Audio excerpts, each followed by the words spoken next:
J Mount. Yeah, but I don't know how to pronounce it. It's gray wolf.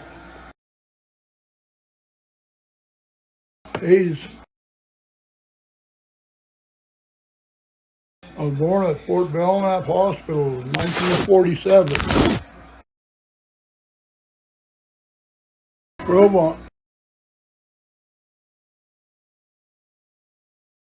John J. Mount and Bernice Donnie Mount.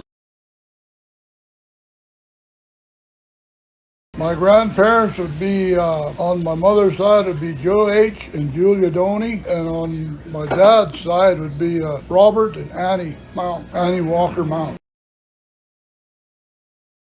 Who's my kids? Sean Mount, Rebecca Mount, Bright Wings, John J. Mount, and CJ Mount, Clinton J. What does it mean to me? It means that I'm part of the Gros-Ventre tribe, and I'm proud of who they are and what they are and who I am.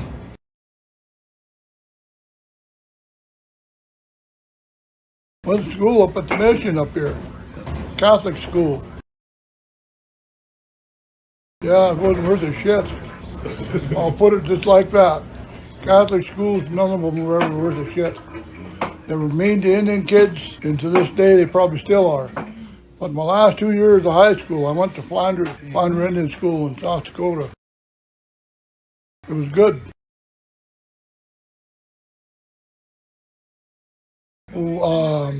What school? Any of them? Well, when I went to school up the mission, there was a little short nun. They called her Sister Benno. She was a German, full-blooded German. She was meaner than hell. And there was another one named Sister Chrisma. She was meaner, son of a bitch. Another one, her name was Sigfrida, and she was about 6 feet tall. She was young, and she was really mean, especially little girls. And I got kicked out of school for knocking her on her ass for hitting one of my sisters when she was about that big. Rations. What the hell do they call that one? Ration red? Yeah, ration red. That's it's canned meat. It was kind of like Spam, but it come in big cans. And then there was another one, pork and gravy. That was another one. That wasn't too bad.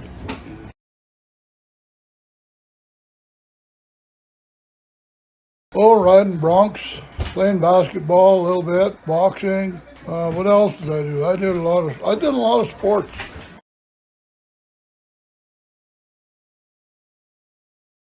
Very little. The Assiniboines was more free with it than the Gros-Ventre. The Gros-Ventre, it's such a hard language. Then by the time we grew up, the language was already pretty much dead, gone. There's just very few of the old timers that spoke it. And if you happened to show up there, they'd quit talking. And then one of them would say, "You got to go over there." And the old guys would start talking Gros-Ventre again. But they didn't teach the kids any of it. Well, not only that, but the government too. Even the government schools, they wouldn't let them do it. Yeah.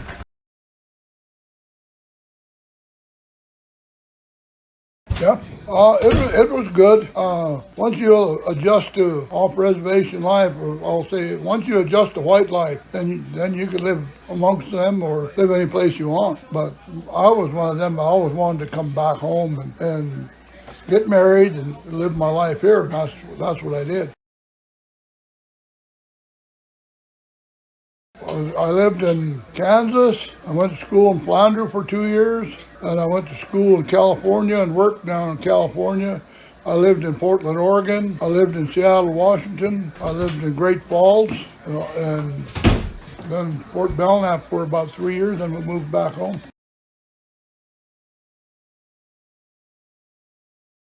All my life, well, when I was a kid, I started working when I was really young. I was about 10, 11 years old. I was a wrangler for big ranches.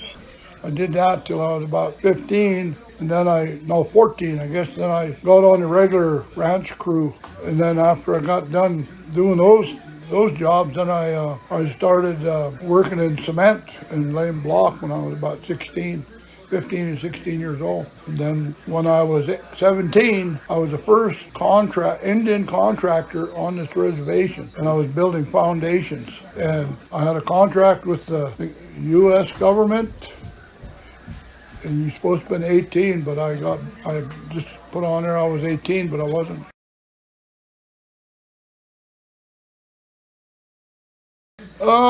Not hardly.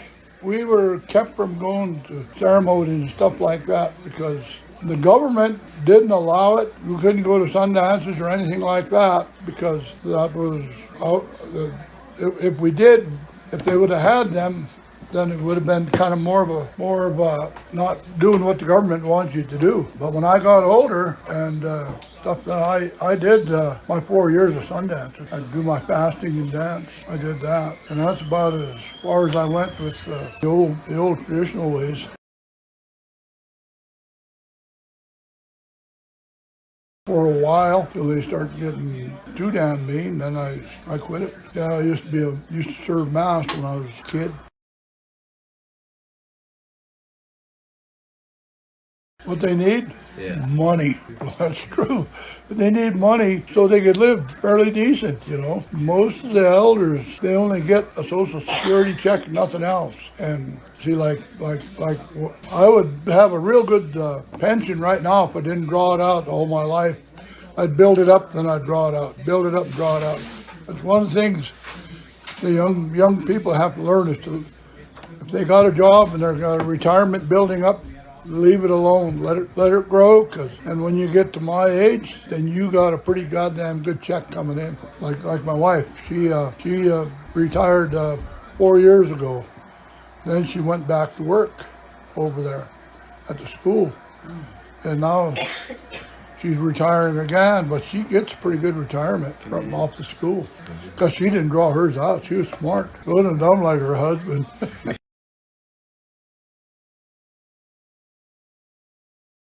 Life on a reservation today is a hell of a lot harder for the young kids than it ever was for us growing up because there's so damn much different. All the drugs and all that crap they got now. I didn't know it when I was a kid, but they had pot around here. And we was fixing fence down in the brush on the other side of the road. And this old guy come walking through. He was about 80 years old, and he said there used to be a guy by the name Ernie the Mexican used to grow marijuana. So he called it marijuana. He said he grew it all over in the brush over there, and he said, oh hell, he kept everybody high around here. See, we didn't know none of that stuff. See, but yeah, that drugs been around here a long time, but now the drugs are so bad. It's hard on everybody trying to keep the kids away from it, you know. And so many of our people are not only young people my age are on drugs. I'll let you know something. My wife and I have never smoked pot in our lives.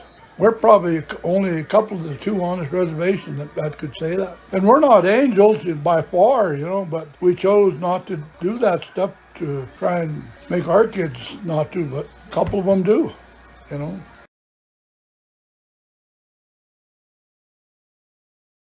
Fiddle music, I grew up with that. Fiddle music. My mother was a little shell, and she played a lot of different instruments, but she never played them hardly around us. But all my uncles on my mother's side were all musicians, fiddlers and guitar players, banjo players, and stuff like that. I never did learn how to play any of them, but no, we jigging and waltzes, stuff like that. We went to them. In them days when we were really small, when they'd have a dance, it didn't end at midnight. They danced all night till the next day, and wasn't no drinking hardly either. Everybody would dance all night till daylight, and then they'd go to sleep. A couple hours, and everybody would get up, head for home.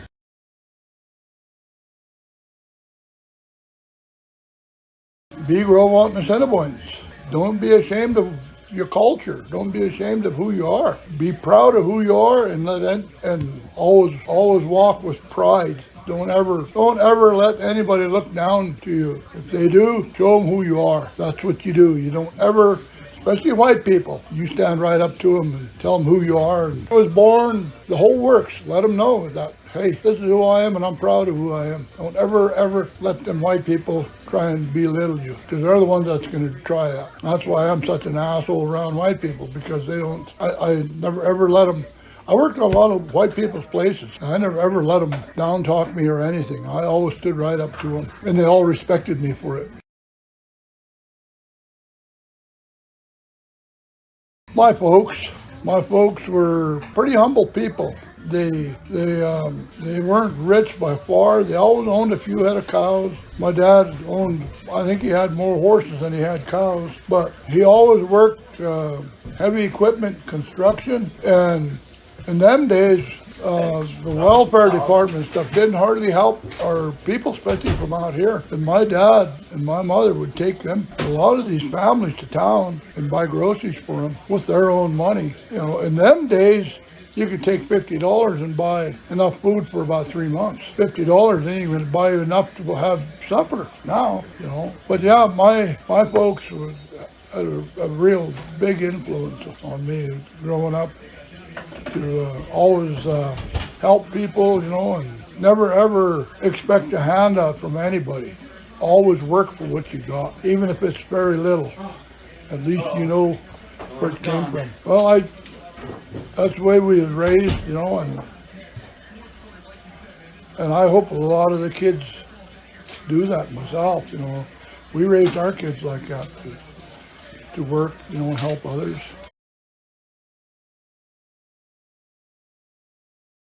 Oh, hell, I had a lot of stuff happen to me in my life. But I'll tell you right now, I met this girl when I was already out of high school, and I was coming from Kansas. I stopped in at the Flandre Indian School and met her. And right off the bat, I knew who I was going to marry. There was no ifs or buts or bouts. So that's the story I'm telling you, how I met my wife when she was going to school in high school, and we corresponded with one another until she got done, and we got married.